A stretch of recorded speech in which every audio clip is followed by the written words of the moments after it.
Ric Flair dominated the pro wrestling circuit from the 1970s all the way through 2008. This summer, though, he nearly met his match.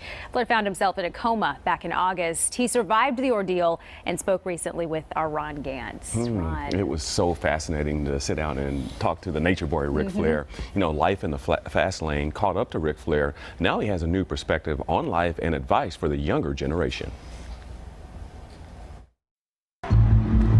What is it like being the best wrestler in the world and being on top of the world? Well, you know, I'll give you the same answer that I give everybody. I don't think of it like that. You don't see yourself that way? Yeah.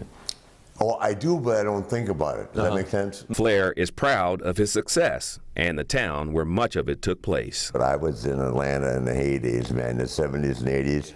Nothing like Atlanta. I don't care what anybody says. Pro wrestling fame provided perks. I bought stuff that I didn't need. I mean, just, you know, the only thing I've never owned is a helicopter. And I was damn near close to buying one of those one time.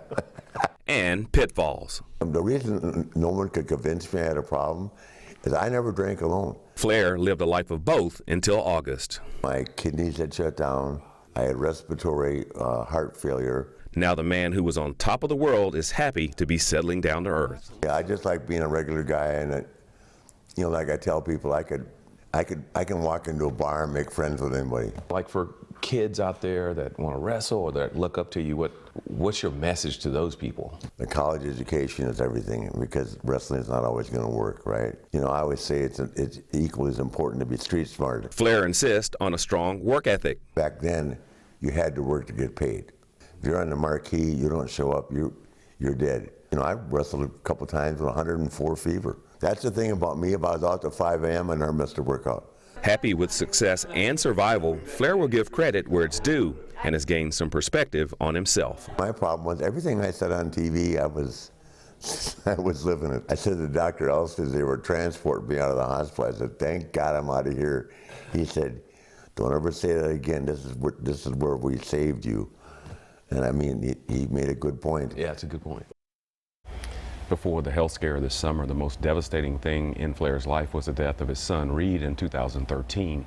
Reed wanted to be a pro wrestler like his legendary father. Flair credits his son for inspiring his daughter, who is known in the ring as Charlotte Flair, to continue the family tradition.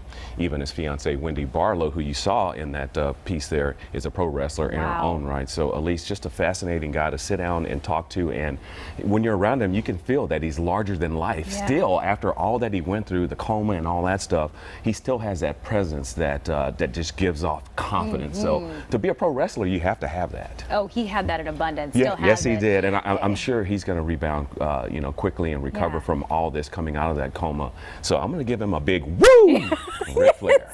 Love it. Great job with that. Yes, oh, it was so fun. It was definitely fun. Yeah, definitely I get to fun. hear what he has to say. Yeah. Enjoyed that. Ron, thank you. Good day. Let us share.